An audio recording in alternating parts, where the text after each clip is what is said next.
Hello नमस्कार जय हिंद। आप सभी का स्वागत है एग्जाम टॉप के इस ऑफिशियल यूट्यूब चैनल पर। दोस्तों जितने भी साथी हमारे यूपीपीएससी आरओ वीईओ या फिर यूपीएससी वीडियो री एग्जाम की तैयारी कर रहे हैं वो सभी साथी इस वीडियो को पूरा देखें। इस वीडियो में आज हम current affair plus UP special के कुछ क्वेश्चन को डिस्कस करेंगे जो आपके आने वाले समय में जो एग्जाम होंगे उनमें आपसे प्रश्न देखने को मिलेंगे। तो वीडियो बहुत इंपॉर्टेंट होने वाला है, वीडियो को पूरा देखें। जो साथी पहली बार चैनल से जुड़े हैं चैनल को सब्सक्राइब कर लें, साथ ही साथ इसका पीडीएफ आप हमारे टेलीग्राम ग्रुप से डाउनलोड कर लें जिसका लिंक मैंने इस वीडियो के डिस्क्रिप्शन में ऐड कर दिया है। तो आइए मित्रों पहले प्रश्न की तरफ बढ़ते हैं। पहला प्रश्न आपके सामने है।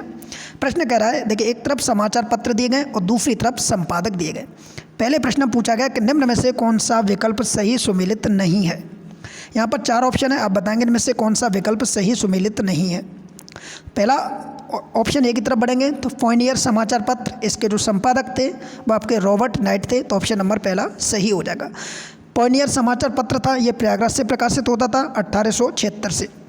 दूसरा आपका कवि वचन सुधा समाचार पत्र, तो इसके जो संपादक थे वो दोस्तों आप याद रखेंगे उनका नाम था भारतेंद्र हरिश्चंद्र। ठीक है, तो ये दूसरा आपका गलत हो जाएगा, भारतेंद्र हरिश्चंद्र। इंडियन इंडिपेंडेंस के जो संपादक थे वो मोतीलाल नेहरू थे। भविष्य समाचार पत्र के संपादक पंडित सुंदरलाल थे, तो ऑप्शन नंबर बी हो जाएगा।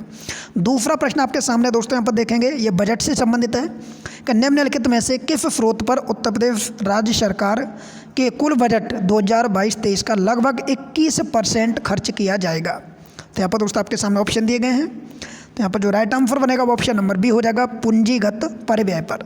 जी हाँ दोस्तों, इस पूंजीगत परिव्यय पर लगभग 21% पैसा खर्च किया जाएगा। वहीं अगर हम यहाँ पर बात करें वेतन सरकारी कर्मचारियों के वेतन पर, जो ऑप्शन नंबर सी दिया गया है, इन पर कुल कितना खर्च किया जाएगा, तो इन पर दोस्तों खर्च किया जाएगा 13.1%। तो ये भी आपसे पूछ सकता है कि वेतन सरकारी कर्मचारी के ऊपर कितना खर्च किया जाएगा, तो याद रखेंगे लगभग 13% इन पर खर्च किया जाएगा। तीसरा प्रश्न आपके सामने है कि उत्तर प्रदेश सरकार के बजट 2022-23 में निम्न में से किन दो योजनाओं के लिए 500 करोड़ रुपए का आवंटन किया गया है। तो यहाँ पर दो योजना आपके सामने, जो चार योजना दी गई हैं 1, 2, 3, 4, इनमें से वो कौन कौन सी दो योजनाएं जिन पर 500 करोड़ रुपए का आवंटन किया जाएगा, बताइए मित्रों। तीसरा प्रश्न है, इंपॉर्टेंट प्रश्न है, ऐसे प्रश्न एग्जाम में देखने को मिलते हैं। जिन लोगों ने यूपीपीएससी इसका प्री पेपर दिया है उन सभी को पता है किस तरीके की करंट अफेयर एग्जाम में पूछी जाती है। तो दोस्तों यहाँ पर आप देखेंगे, एक तो आपकी योजना आपकी काशी विश्वनाथ राजघाट पुल और दूसरी आपकी ग्रीन फील्ड इंडस्ट्रियल कॉरिडोर, तो ऑप्शन नंबर बी हो जाएगा यहाँ पर 2 और 3। जी हाँ दोस्तों, ऑप्शन नंबर बी हो जाएगा 2 और 3। इन दोनों ही योजनाओं पर 500 करोड़ रुपए का आवंटन किया गया है। वहीं अगर हम यहाँ पर बात करेंगे स्वामी विवेकानंद युवा सशक्तिकरण योजना, तो इस योजना के अंतर्गत 1500 करोड़ रुपए आवंटित किए गए हैं। कितने, तो याद रखेंगे दोस्तों 1500 करोड़ रुपए। वहीं प्रधानमंत्री सामूहिक विवाह योजना की अगर बात की जाए तो इस योजना पर दोस्तों 600 करोड़ रुपए का आवंटन किया गया है, यानी 600 करोड़ रुपए खर्च किए जाएंगे। तो इस प्रकार चारों ही योजनाओं को आप याद रख सकते हैं, चाहे तो स्क्रीनशॉट भी ले सकते हैं, ठीक है, चाहे आप पीडीएफ ले लेना टेलीग्राम से। अगले प्रश्न की तरफ बढ़ेंगे। चौथा प्रश्न आपके सामने है कि निम्नलिखित सही विकल्प का चयन कीजिए। चार ऑप्शन है कि शामली उत्तर प्रदेश का सबसे उत्तरी जिला है। देखिए दोस्तों, उत्तर प्रदेश के मैप की अगर हम बात करें तो इस तरीके से आप देखोगे, हल्का सा मैं मैप बना रहा हूँ, इस तरीके से उत्तर प्रदेश का मैप है। जिन लोगों ने उत्तर प्रदेश के मैप को अच्छे से देखा है उन्हें पता होगा, ठीक है। अब आपसे पूछा कि शामली उत्तर प्रदेश का सबसे उत्तरी जिला है, तो शामली दोस्तों आपका यहाँ पर देखने को मिलेगा, ठीक है। ये वाला हिस्सा आपका शामली का है, तो ये सबसे पश्चिमी जिला है, जबकि पहले में दे रहा उत्तरी जिला, तो ये दोस्तों आपका गलत हो जाएगा। दूसरा कि सहारनपुर उत्तर प्रदेश का सबसे दक्षिणी जिला है, तो दोस्तों ये सबसे दक्षिणी जिला आपका सोनभद्र है ये वाला, और सहारनपुर आपका ये वाला है, तो दूसरा भी आपका गलत हो जाएगा। तीसरा कि बलिया उत्तर प्रदेश का सबसे पूर्वी जिला है, तो दोस्तों बलिया आपका यहाँ देखने को मिलेगा, ठीक है, और ये आपका सही है, जो उत्तर प्रदेश का सबसे पूर्वी जिला है, तो ऑप्शन नंबर क्या हो जाएगा, सी हो जाएगा। इसी बीच अगले प्रश्न की तरफ बढ़ेंगे। पांचवा प्रश्न आपके सामने है कि निम्नलिखित में से सही विकल्प का चयन कीजिए। यहाँ पर भी देखिए आपके सामने 1, 2, 3 कथन दिए गए हैं। पहला कथन है कि सोनभद्र जिला मध्य प्रदेश, छत्तीसगढ़, झारखंड और बिहार राज्यों के साथ सीमा साझा करता है। तो दोस्तों जो सोनभद्र जिला है ये 4 राज्यों के साथ सीमा साझा करता है। एक तो आपका मध्य प्रदेश, छत्तीसगढ़, झारखंड और बिहार। तो पहला कथन क्या हो जाएगा, सही हो जाएगा। दूसरा कथन है कि सहारनपुर जिला हिमाचल प्रदेश, उत्तराखंड और हरियाणा के साथ सीमा साझा करता है। तो ये भी आपका सही हो जाएगा। तीसरा कथन है कि ललितपुर जिला तीनों ओर से मध्य प्रदेश से घिरा हुआ है। तो ये भी आपका सही हो जाएगा। तो इस प्रकार ऑप्शन नंबर 1, 2, 3 तीनों ही कथन सही हो जाएंगे। ठीक है, पांचवें क्वेश्चन का जो आंसर होगा दोस्तों वो ऑप्शन नंबर डी हो जाएगा। आइए ऑप्शन नंबर डी की तरफ बढ़ेंगे। तीनों ही कथन आपके सही हो जाएंगे। आइए बढ़ते अगले प्रश्न की तरफ। अगला प्रश्न है कि निम्न में से कौन सा विकल्प गलत है। यहाँ पर देखिए विकल्प गलत आपसे पूछा गया है। 4 ऑप्शन दिए गए हैं। पहला कथन है कि उत्तर प्रदेश सबसे लंबी सीमा रेखा मध्य प्रदेश के साथ सीमा साझा करता है। तो ये दोस्तों कथन आपका सही है। दूसरा कथन है कि उत्तर प्रदेश सबसे छोटी सीमा हरियाणा के साथ साझा करता है। तो ये दोस्तों आपका जो कथन है ये आपका गलत हो जाएगा। ठीक है, क्योंकि सबसे कम जो सीमा साझा की जाती है वो दोस्तों आपकी हिमाचल प्रदेश के साथ की जाती है। किसके साथ, हिमाचल प्रदेश के साथ, जबकि यहाँ पर देखिए हरियाणा दिया गया है। ठीक है, तीसरा के क्षेत्रफल की दृष्टि से उत्तर प्रदेश का सबसे बड़ा जिला लखीमपुर खीरी है। ये भी सही है। क्षेत्रफल की दृष्टि से उत्तर प्रदेश का सबसे छोटा जिला हापुड़ है। ये भी सही है। तो इस प्रकार ऑप्शन नंबर बी इसका राइट आंसर हो जाएगा। अगला प्रश्न आपके सामने दोस्तों 7वां कि निम्न में से कौन सा विकल्प गलत है। यहाँ पर देखिए गलत विकल्प आपसे पूछा है 2022 के आंकड़ों के अनुसार। ठीक है, पहला कथन है कि कुल और प्रतिशत दोनों की दृष्टि से सबसे अधिक वनावरण लखीमपुर खीरी में है। तो आपसे गलत कथन का चयन करना है। ठीक है, तो आप यहाँ पर जो पहला दिया गया है ये आपसे पूछा गया क्या ये गलत है, तो आप कहेंगे जी बिल्कुल ये आपका गलत है। ठीक है, लखीमपुर खीरी यहाँ पर दिया गया है, जब यहाँ पर क्या होना चाहिए, सोनभद्र होना चाहिए था लखीमपुर खीरी के यहाँ पर। ठीक है, दूसरा के कुल और प्रतिशत दोनों की दृष्टि से सबसे कम वन भदोही में। तो ये आपका सही है। तीसरा के वनावरण में सबसे अधिक वृद्धि सहारनपुर जिले में दर्ज की गई है। ये भी आपका सही है। चौथा है ऑप्शन नंबर डी के वनावरण में सबसे अधिक कमी सोनभद्र में दर्ज की गई है। तो ये भी आपका सही है। तो ऑप्शन नंबर ए हो जाएगा। अगला प्रश्न आपके सामने देखिए, उत्तर प्रदेश वन सर्वेक्षण रिपोर्ट 2021 के संबंध में गलत कथन का चयन कीजिए। यहाँ पर 2 कथन दिए गए। सबसे कम अतिसघन वन बस्ती जिले में है। दूसरा के 51 जिलों में अतिसघन वन नहीं है। तो इस प्रकार दोस्तों दोनों ही कथन आपके देखिए यहाँ पर गलत कथन की बात कर रहा है। ना तो पहला ना तो दूसरा, कोई भी कथन गलत नहीं है। इसका अर्थ ये हुआ कि दोनों के दोनों कथन आपके सही है। ठीक है, आगे बढ़ेंगे अगले प्रश्न की तरफ। निम्न में से सही विकल्प का चयन करें। उत्तर प्रदेश वन रिपोर्ट 2021 के अकॉर्डिंग आपको बताना है। पहला कथन आपके सामने देखिए कि सबसे कम मध्यम संघन वन संत कबीर नगर जिले में है। दूसरा के 4 जिलों में मध्यम संघन वन नहीं है। तीसरा के सबसे कम खुले वन भदोही जनपद में है। तो इस प्रकार इस क्वेश्चन का जो आंसर होगा वो आपको बताना है। ठीक है, तो याद रखेंगे दोस्तों आपसे पूछा है, देखिए यहाँ पर पूछा क्या है कि इनमें से कौन कौन से विकल्प सही हैं। ठीक है, तो दोस्तों तीनों के तीनों कथन सही है, पहला भी, दूसरा भी और तीसरा भी। आइए बढ़ते अगले प्रश्न की तरफ। प्रश्न कह रहा है कि निम्नलिखित में से उत्तर प्रदेश राज्य को कुल भौगोलिक क्षेत्र के उनके परसेंट के आधार पर आरोही क्रम में व्यवस्थित कीजिए। तो आरोही क्रम में आपको व्यवस्थित करना है। ठीक है, यहाँ पर देखिए 3 चीज़ें, अति संघन वन, मध्यम संघन वन और झाड़ियाँ। अब इनको आप आरोही क्रम में व्यवस्थित करेंगे। ठीक है, तो कीजिए फटाफट। देखिए हम इनको पहले पॉइंटों में इनकी वैल्यू देखते हैं कि किसकी कितनी वैल्यू है। अति संघन वन की बात की जाए तो ये इनकी जो दोस्तों वैल्यू है वो आपकी 1.09। ठीक है, 1.09% है। दूसरी अगर हम बात करें यहाँ पर मध्यम संघन की तो इनकी वैल्यू 1.67 है। ठीक है, और तीसरे की बात करें झाड़ियों की तो इनकी जो वैल्यू है झाड़ियों की वो 0.23 है। तो अब आप इनको क्रम से लगाएंगे तो आप देखेंगे इसका जो क्रम लगेगा वो ऑप्शन नंबर सी सही हो जाएगा। ठीक है, सबसे पहले 3, उसके बाद 1, उसके बाद 2। तो ऑप्शन नंबर सी इसका राइट आंसर हो जाएगा। आइए बढ़ते अगले प्रश्न की तरफ। निम्नलिखित में से सही विकल्प का चयन कीजिए। स्वच्छ सर्वेक्षण पुरस्कार 2022 से संबंधित प्रश्न है यहाँ पर कि 1 लाख से अधिक आबादी की श्रेणी में वाराणसी जिले को दूसरा स्थान दिया गया है। अगला प्रश्न है कि 1 लाख से कम आबादी वाले गंगा के शहरों में मथुरा जिले को प्रथम स्थान दिया गया है। अब आप बताएंगे कौन कौन से कथन आपके सही हैं। ठीक है, यहाँ 2 कथन दिए गए हैं, बताइए इसका आंसर क्या हो जाएगा। ठीक है, मोस्ट इंपोर्टेंट प्रश्न होगा दोस्तों, बताइए फटाफट इसका आंसर क्या हो जाएगा। ठीक है, बताइए, तो बताइए इसका आंसर क्या होगा। ठीक है, देखिए दोस्तों पहला तो आपका सही है बिल्कुल। ठीक है, दूसरे में कमी क्या है, देखिए गंगा के शहरों की बात की है तो मथुरा तो यमुना के किनारे है, तो इस प्रकार दूसरा गलत हो जाएगा, केवल पहला आपका सही हो जाएगा। अगले प्रश्न की तरफ बढ़ेंगे। अगला प्रश्न है कि निम्न में से सही विकल्प का चयन करें। यहाँ पर भी स्वच्छ सर्वेक्षण 2022 के आधार पर यहाँ पर आपके आंकड़े दिए गए हैं। ठीक है, अब यहाँ पर पहला कथन कह रहा है कि स्वच्छ सर्वेक्षण पुरस्कार 2022 में समग्र रैंकिंग में उत्तर प्रदेश को 10वां स्थान दिया गया है। ठीक है। दूसरा कथन कह रहा है कि best city for innovation and best practices के लिए लखनऊ कैंटोनमेंट बोर्ड को चुना गया है। तीसरा कि स्वच्छ सर्वेक्षण पुरस्कार 2022 में उत्तर प्रदेश की कुल 13 पुरस्कार प्रदान किए गए हैं। अब आप बताएंगे कौन कौन से कथन सही हैं। तो दोस्तों पहला भी कथन सही है, दूसरा भी सही है और तीसरा भी सही है। ऑप्शन नंबर ए इसका राइट आंसर होगा। ठीक, अगले प्रश्न की तरफ बढ़ेंगे। अगला प्रश्न है कि निम्न में से कौन सा विकल्प सही है। यहाँ पर देखिए विकल्प दिए गए 1, 2, 3, फिर आपके कथन दिए गए हैं। तो आइए समझते हैं एक एक करके। देखिए पहला कथन है कि 10 लाख से अधिक आबादी वाले शहरों में गाजियाबाद ने देश में पहला स्थान हासिल किया है। ठीक है, ये आपसे पहला प्रश्न पूछा गया है। तो क्या ये सही है? तो आप याद रखेंगे 10 लाख से अधिक आबादी वाले शहरों में गाजियाबाद ने प्रदेश में पहला और देश में 12वां स्थान हासिल किया है। तो पहला तो आपका सही है। दूसरे की अगर बात करें तो देश के शीर्ष 15 स्वच्छ शहरों में उत्तर प्रदेश के 75 जिलों में सिर्फ गाजियाबाद और मेरठ ही शामिल हैं। तो दोस्तों याद रखेंगे उत्तर प्रदेश के जो 15 स्वच्छ सर्वेक्षणों में से 75 जिले अगर उत्तर प्रदेश के लिए गए उसमें गाजियाबाद मेरठ ही शामिल हैं। ठीक है, तो इस प्रकार ऑप्शन नंबर क्या हो जाएगा? दूसरा भी सही हो जाएगा। तीसरा कथन कह रहा है कि 1 लाख से 10 लाख की आबादी वाले शहरों में मेरठ प्रदेश में पहले नंबर पर है। तो दोस्तों याद रखेंगे तीसरा गलत हो जाए, क्योंकि मेरठ नहीं यहाँ पर होना चाहिए। यहाँ पर जो होना चाहिए वो दोस्तों आप याद रखेंगे उस शहर का नाम होगा नोएडा। तो याद रखेंगे उस शहर का नाम होगा नोएडा। तो ऑप्शन नंबर पहला दूसरा सही, यानी ऑप्शन नंबर ए इसका राइट आंसर होगा।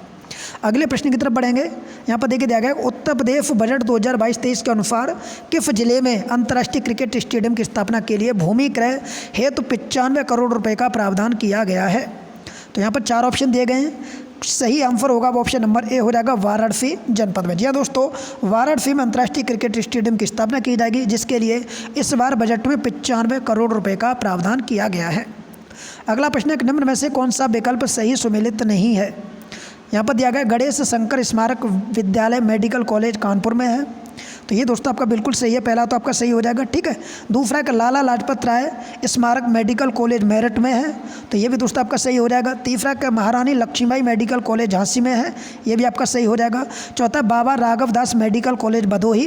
तो ये दोस्तों आपका गलत हो जाएगा, क्योंकि भदोही में ना होकर ये कहाँ पर है? तो आप याद रखेंगे ये बाबा की नगरी गोरखनाथ यानी गोरखपुर में है। कहाँ पर है ये? तो ये दोस्तों आप याद रखेंगे ये आपके गोरखपुर में है। ठीक है, तो ये आपको याद रखना। तो ऑप्शन नंबर डी हो जाएगा। अगला क्वेश्चन आप देखेंगे निम्न में से कौन सा विकल्प गलत है, ये आपको बताना है। ठीक है, आपको गलत वाला विकल्प बताना है। देखिए बुद्धि प्रकाशन की बात की जाए यहाँ पर कि बुद्धि प्रकाश जो समाचार पत्र है ये किसके द्वारा प्रकाशित किया जाता था। तो ये दोस्तों आपके मुंशी सदा सुखलाल के द्वारा प्रकाशित किया जाता था। तो ये तो आपका सही हो जाएगा।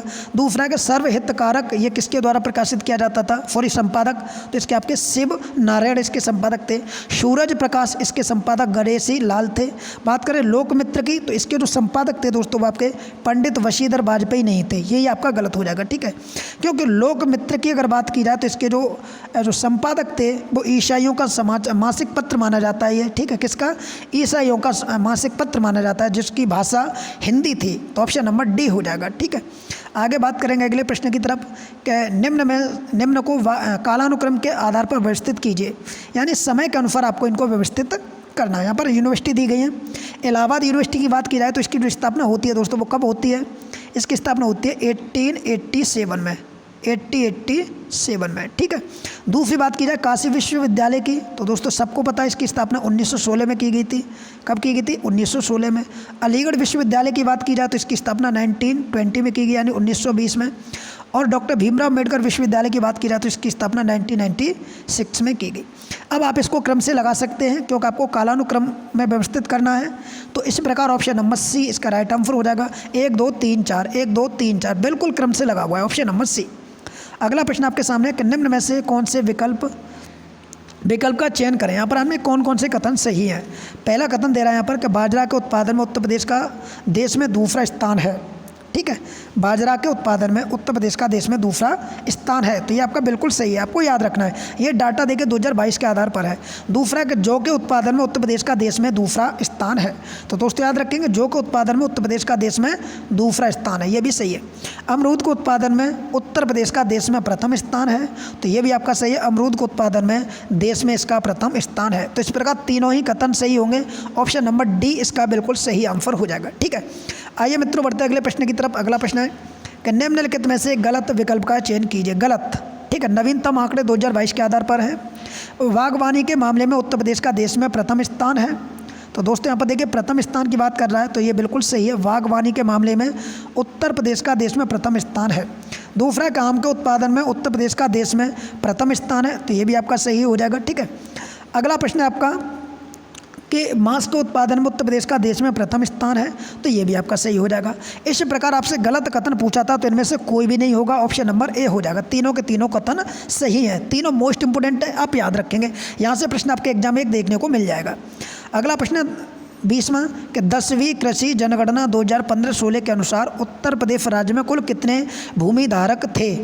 तो ये देखिए कितने इंपॉर्टेंट प्रश्न पूछा गया है। तो उस समय की बात की जाए तो इसमें 2,38.2 लाख भूमि धारक थे, तो ऑप्शन नंबर डी इसका राइट आंसर होगा। आइए बढ़ते हैं 21वें प्रश्न की तरफ कि 10वीं कृषि जनगणना 2015-16 के अनुसार कुल कृषि क्षेत्र के मामले में उत्तर प्रदेश का स्थान कौन से क्रम पर आता है। तो दोस्तों याद रखेंगे इस क्रम में उत्तर प्रदेश तीसरे स्थान पर आता है। पहले स्थान पर अगर आंकड़े की बात की जाए तो यहाँ पर राजस्थान आना चाहिए, ठीक है, राजस्थान पहले स्थान पर होगा। दूसरे स्थान पर अगर बात करें तो दोस्तों दूसरे स्थान पर महाराष्ट्र आएगा। तीसरे स्थान पर आपका देखिए कौन आएगा, तो उत्तर प्रदेश आएगा, यूपी। और चौथे स्थान की अगर बात की जाए तो चौथे स्थान पर आपका एमपी आएगा। तो इस प्रकार ये चारों ही याद रखेंगे, 1, 2, 3 और ये 4। तो उत्तर प्रदेश तीसरे स्थान, ऑप्शन नंबर सी। अगला क्वेश्चन है कि उत्तर प्रदेश राज्य के संबंध में गलत कथन का चयन करें। राजकीय पशु, तो यहाँ पर देखिए दिया गया राजकीय पशु आपका क्या है, वारसिंगा, ये तो आपका सही है। राजकीय पक्षी सारस यानी क्रेन जिसको कहा जाता है, ये भी आपका सही है। राजकीय वृक्ष, तो दोस्तों याद रखेंगे राजकीय वृक्ष पीपल नहीं होगा, ये गलत हो जाएगा, ठीक है, क्योंकि राजकीय वृक्ष आपका अशोक होगा। यहाँ पर क्या हो जाएगा, अशोक। तो ये क्वेश्चन आपको याद रखने, ऐसे भी प्रश्न आपके एग्जाम में आ जाते हैं और अक्सर गलत हो जाते हैं। राजकीय पुष्प, ये भी आपका सही है, तो ऑप्शन नंबर सी। अगला प्रश्न आपके सामने है कि निम्न में से कौन सा विकल्प सही सुमेलित नहीं है, ठीक है, यहाँ पर दिया गया सही सुमेलित नहीं है। बताएंगे यहाँ पर देखिए, एक तरफ कुछ प्रकाशित पत्रिकाएं और पत्रिकाओं संपादक स्थान दिए गए, यहाँ पर बताएंगे आपको, ठीक है, कौन सा गलत कथन है। देखिए पुराकल्प की बात की जाए तो ये वाराणसी से, ये आपका सही है। संस्कृति की बात की जाए तो ये आपके लखनऊ से, ये भी आपका सही है। निहारिका की बात की जाए तो ये दोस्त आपकी गोरखपुर से ना होकर ये कहाँ से होगी, तो दोस्त आप याद रखेंगे आगरा से होनी चाहिए, ठीक है। निहारिका कहाँ से, आगरा से। और कला वसुधा लखनऊ, तो ऑप्शन नंबर सी इसका राइट आंसर होगा। आइए बढ़ते अगले प्रश्न की तरफ कि निम्न में से कौन सा विकल्प सही है, इसका चयन करना है। पहला है कि वर्ष 2019 के आंकड़ों के अनुसार उत्तर प्रदेश में मात्र मृत्यु दर 201 व्यक्ति प्रति लाख हो गई है, दूसरा है कि वर्ष 2019 के आंकड़ों के अनुसार उत्तर प्रदेश में शिशु मृत्यु दर 41 प्रति हजार हो गई है। तो अब आप बताएंगे इनमें से कौन कौन से कथन विकल्प सही है, ठीक है। तो दोस्तों याद रखेंगे पहला भी सही है और दूसरा भी सही है, दोनों ही कथन आपके सही है। आइए 25वां प्रश्न देखते हैं। 25वां प्रश्न है कि साक्षरता कार्यक्रम, साक्षर भारत कार्यक्रम के अंतर्गत उत्तर प्रदेश के कितने जिलों का चयन किया गया है। तो दोस्त याद रखेंगे उत्तर प्रदेश में टोटल 75 जिले हैं, जिनमें से 70 जिलों का चयन यहाँ पर किया गया है। तो ऑप्शन नंबर क्या हो जाएगा, सी हो जाएगा, ठीक है, ऑप्शन नंबर सी हो जाएगा। अगला प्रश्न आपके सामने है, देखिए यहाँ पर एक तरफ व्यक्ति दिए गए, दूसरी तरफ जन्म स्थान, आपको बताना है इनमें से कौन सा सुमेलित नहीं है, ठीक है, गलत विकल्प कौन सा है, बताइए फटाफट।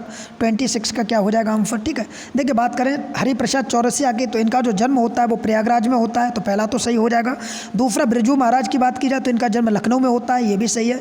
गिरजा देवी की बात की जाए तो वाराणसी में इनका जन्म होता है, ये भी सही है। लच्छू महाराज की बात की जाएगी तो लच्छू महाराज का जन्म आपका आगरा में नहीं होता, ये दोस्त आपके बनारस में होता है। कहाँ पर, तो याद रखेंगे इनका जो जन्म होता है वो वाराणसी में होता है, ठीक है, वाराणसी में। तो option number D right answer होगा। अगला क्वेश्चन है कि निम्न में से कौन सा सितार वादक और संगीतकार दोनों थे। तो बताइए दोस्तों, सितार वादक और संगीतकार दोनों थे, तो आंसर हो जाएगा दोस्तों इसका ऑप्शन नंबर डी रविशंकर। जी हाँ दोस्तों, पंडित रविशंकर का आंसर सही हो जाएगा, ऑप्शन नंबर डी, ठीक है। ये क्या करते थे, ये दोनों ही संगीत के जो वादक थे उन दोनों को ये बजा लेते थे। तो इस प्रकार ऑप्शन नंबर डी इसका राइट आंसर हो जाएगा। अगला क्वेश्चन है कि निम्न में से कौन से विकल्प गलत हैं, गलत विकल्प का चयन करना है। तो दोस्तों यहाँ पर बताएंगे, देखिए केंद्रीय उपोष्ण बागवानी संस्थान लखनऊ, ये तो आपका सही हो जाएगा, ठीक है। दूसरा है कि भारतीय बीज विज्ञान संस्थान संत कबीरनगर, तो ये दोस्तों आपका गलत हो जाएगा, ठीक है। ये कहाँ पर है, तो आप याद रखेंगे आपके मऊ में है। कहाँ पर है ये, तो ये दोस्तों आपके मऊ में है। तीसरा है कि भारतीय कृषि अनुसंधान संस्थान मेरठ, ये भी आपका सही है। भारतीय सब्जी अनुसंधान संस्थान वाराणसी, ये भी आपका सही है। तो ऑप्शन नंबर बी याद रखेंगे, भारतीय बीज विज्ञान संस्थान मऊ उत्तर प्रदेश, तो ऑप्शन नंबर बी। अगला प्रश्न है कि निम्नलिखित में से किस पंचवर्षीय योजना में उत्तर प्रदेश राज्य ने अपनी लक्षित विकास दर हासिल नहीं की थी। यहाँ पर नहीं शब्द दिया गया है, तो यहाँ पर बताएंगे कौन सी वो पंचवर्षीय योजना थी। ठीक है। तो दोस्तों याद रखेंगे ऑप्शन नंबर डी हो जाएगा 8वीं पंचवर्षीय योजना, ठीक है, क्योंकि इसमें जो लक्ष्य रखा गया था 6% का रखा गया था और हासिल जो हुआ था वो 3.2% का हुआ था। तो इस प्रकार ऑप्शन नंबर डी हो जाएगा। अगला प्रश्न आपके सामने है 30वां प्रश्न। देखिए मोस्ट इंपोर्टेंट प्रश्नों की श्रेणी में आता है ये प्रश्न। यह कह रहा है कि निम्न में से कौन से विकल्प सही है, उनका चयन करना है। नवीनतम डाटा 2022 के आधार पर है। पहला है कि देश में दुग्ध उत्पादन में प्रथम राज्य उत्तर प्रदेश है। तो दोस्तों याद रखेंगे देश में दुग्ध उत्पादन में प्रथम राज्य उत्तर प्रदेश है। दूसरा कि देश में खरबूज के उत्पादन में प्रथम राज्य उत्तर प्रदेश है, तो ये भी दोस्तों आपका सही हो जाएगा।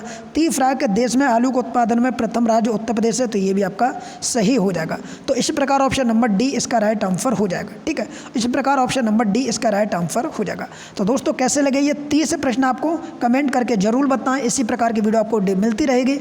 आगे हम जो 30 प्रश्न हैं उनको हम कल एक और नई वीडियो में डिस्कस करेंगे। इसी प्रकार कंटिन्यू आपको वीडियो मिलती रहेगी। चैनल को सब्सक्राइब कर लीजिए और जो साथी RO की तैयारी कर रहे हैं उन सभी को मैं बता दूं कि एक हमारा पेड कोर्स चल रहा है जिसमें हम संपूर्ण PDF notes, current affair, mock test, full mock test और टेलीग्राम पर लाइव टेस्ट भी आपका लेते हैं। उसके लिए आप संपर्क कर सकते हैं 9058961128। इस नंबर पर आप व्हाट्सअप करेंगे, ठीक है, और आप लिख के भेजेंगे RO 2023, तो वहाँ पर आपको संपूर्ण जानकारी बता दी जाएगी। चाहे तो आप कॉल भी कर सकते हैं इस नंबर पर। Thank you. जय हिंद, जय भारत।